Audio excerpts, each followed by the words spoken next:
Bonjour, bonsoir amis Gilets jaunes et autres résistants de tout poil. Alors avant de parler des prophètes de malheur et éventuellement de ce qu'on doit faire, penser pour contrer ces prophéties de malheur, juste revenir sur les vidéos précédentes. J'ai fait, on va dire, deux approximations.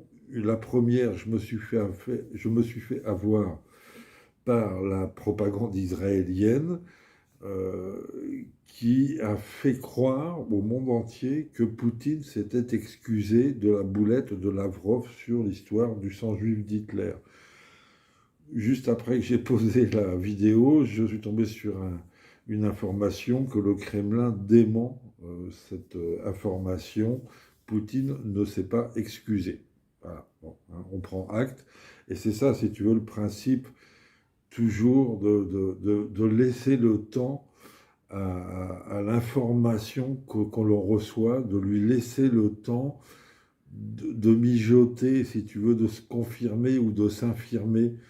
Très souvent, voilà, on prend une information, on reçoit une information qui nous fait plaisir, alors on la valide. Ce n'est pas comme ça que ça se fait, surtout dans le cadre du brouillard de guerre, donc je me suis fait avoir. Et après, moi, tu vois, je transmets cette fausse information, et voilà, c'est une catastrophe dans un sens, quoi. Donc je ne suis pas infaillible, hein. On reçoit de l'information, on la traite, et parfois on se fait avoir. Et la deuxième des choses, effectivement, on m'a repris plusieurs fois, Einstein n'est pas à proprement parler le père de la bombe atomique.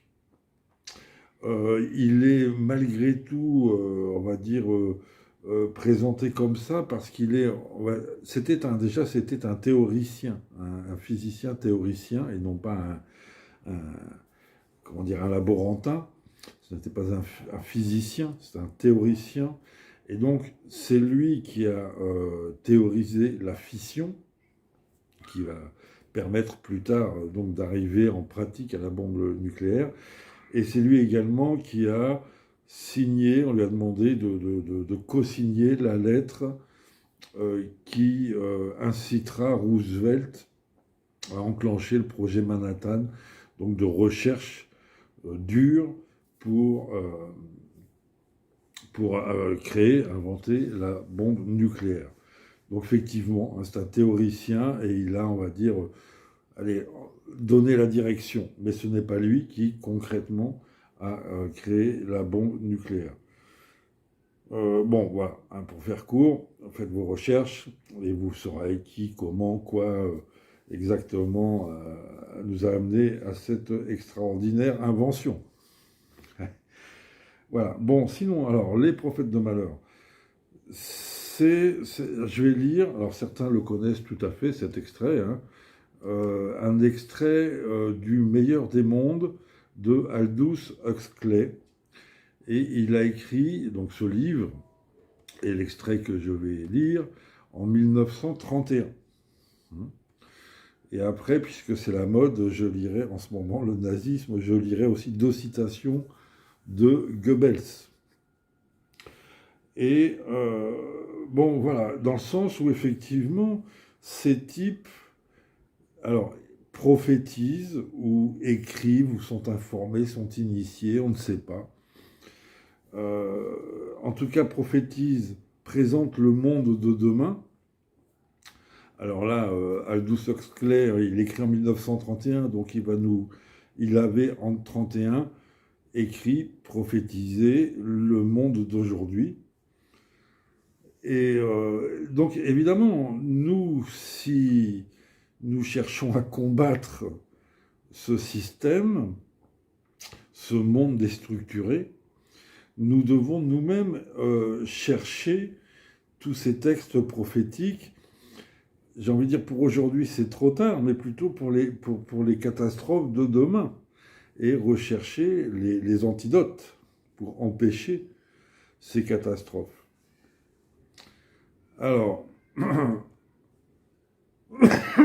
pardon, ça doit être un reste de Covid.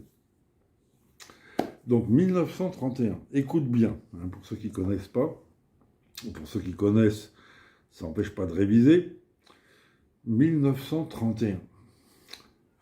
Pour étouffer par avance toute révolte, il ne faut pas s'y prendre de manière violente. Alors là, il ne te parle pas des gilets jaunes et des CRS.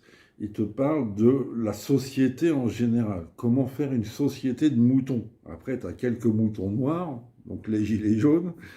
Ceux-là, il faut leur casser la gueule, hein, parce qu'il n'y a rien à faire. Ils ne sont pas victimes du système, on va dire. Mais le système en lui-même, comment faire un peuple de moutons, hein? Pour étouffer par avance toute révolte, il ne faut pas s'y prendre de manière violente. Il suffit de créer un conditionnement collectif si puissant que l'idée même de révolte ne viendra même plus à l'esprit des autres. L'idéal serait de formater les individus dès la naissance en limitant leurs aptitudes biologiques innées. Ensuite, on poursuivrait le conditionnement en réduisant de manière drastique l'éducation pour la ramener à une forme d'insertion professionnelle. Un individu inculte n'a qu'un horizon de pensée limité, et plus sa pensée est bornée à des préoccupations médiocres, moins il peut se révolter. Il faut faire en sorte que l'accès au savoir devienne de plus en plus difficile et élitiste. Et donc là, bien évidemment, tu vois, l'antidote, dans un sens, il décrit également l'antidote.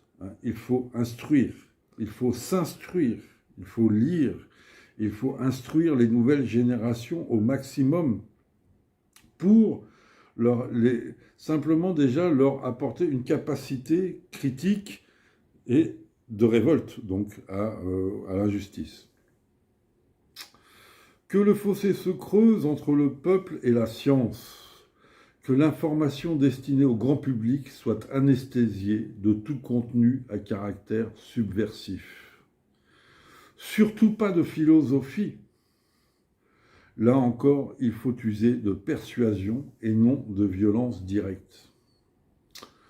On diffusera massivement via la télévision. Le mec, il écrit en 1931. La télévision, c'est pas qu'elle n'existe pas, mais elle est vraiment là, à ses tout débuts. Il n'y a pas une télévision dans chaque famille. On diffusera massivement via la télévision des informations et des divertissements flattant toujours l'émotionnel ou l'instinctif. On occupera les esprits avec ce qui est futile et ludique. Il est bon, dans un bavardage et une musique incessante, d'empêcher l'esprit de penser. L'antidote est simple, éteins ta télé. Jette ta télé. Je veux dire, interdis la télé aux enfants. Interdis les dessins animés. Interdit les jeux, interdit Hanouna. Le mec, il nous écrit ça en 1931. Et aujourd'hui, on a le résultat. Hein, parce que c'est pas dit à la télé, parce que les gilets jaunes ne sont pas montrés à la télé, parce que toutes nos travaux, nos recherches, nos assemblées locales, régionales, nationales, hein, avec tous nos discours subversifs, ne sont pas retransmis, et qu'on écoute Hanouna, voilà, il n'y a pas de révolte. Voilà pourquoi les millions n'ont pas rejoint les gilets jaunes, c'est parce que les millions sont devant la télé. Je finis cet extrait. On mettra la sexualité au premier rang des intérêts humains. Comme tranquillisant social, il n'y a rien de mieux. Comme on dit, c'est le seul truc qui est gratuit encore. En général, on fera en sorte de bannir le sérieux de l'existence, de tourner en dérision tout ce qui a une valeur élevée, d'entretenir une constante apologie de la légèreté, de sorte que l'euphorie de la publicité devienne le standard du bonheur humain et le modèle de la liberté. En 1931, je te dis, la télé, c'est pas qu'elle n'existait pas, mais elle était encore en laboratoire. Et je vais donc terminer cette petite vidéo de réflexion par deux citations de Goebbels qui vont un petit peu dans le même sens. Donc Goebbels, c'est 1939-45, enfin 1933 et puis jusqu'à 45. Goebbels, Nous ne voulons pas convaincre les gens de nos idées, nous voulons réduire le vocabulaire de telle façon qu'ils ne puissent plus exprimer que nos idées. C'est propre. Et on y arrive, c'est ça, avec l'appauvrissement de la langue française, l'appauvrissement du langage, l'appauvrissement des formules. On y arrive. Et deuxième citation de Joseph Goebbels, qui était donc le chef de la propagande nazie. Si vous dites un mensonge assez gros et que vous le répétez, les gens finiront par y croire. Là, on est dans la propagande télé, tous les jours, confinement, microvirus, etc., etc., guerre en Ukraine, méchants russes. C'est bombardé, et après, tu interroges des gens dans la rue, ils répètent. Voilà. Je reprends. Si vous dites un mensonge assez gros et que vous le répétez, les gens finiront par y croire. Le mensonge ne peut être maintenu que pendant le temps où l'État peut protéger le peuple des conséquences politiques, économiques et militaires du mensonge. Je ne sais pas si tu vois le vice, quoi. Il devient donc vital pour l'État d'utiliser tous ses pouvoirs pour réprimer la dissidence, car la vérité est l'ennemi mortel du mensonge et par extension, la vérité est le plus grand ennemi de l'État. Ah, c'est pas qu'il faut écouter Goebbels, mais il faut le prendre à l'envers. Donc c'est évident que nous devons absolument faire ce travail de vérité au maximum. Il faut s'exprimer au quotidien, même si toi tu n'as pas d'armes, tu n'as pas besoin, toi-même dans un sens, nous n'avons pas besoin nous-mêmes d'armes et de violence, nous avons besoin de construire des discours de vérité. Et de le propager et de le prendre. C'est long et c'est difficile, évidemment, de passer son temps à emmerder son voisin, ses parents, ses collègues de travail, à faire ce travail de missionnaire de la vérité. Et il faut beaucoup d'humilité pour ça, et dans le sens où je pense qu'il faut énormément travailler notre discours, avoir... plusieurs. C'est un peu comme les témoins de Jéhovah, tu sais, ils préparent leur discours. Et si la personne en face de nous dit ça, on répondra ça. Et si par contre, s'il nous dit ceci, on répondra cela. Et on doit faire ce travail. On doit prendre le temps vraiment de faire ce travail. Donc pour nous-mêmes, pour aujourd'hui, mais réellement pour le futur.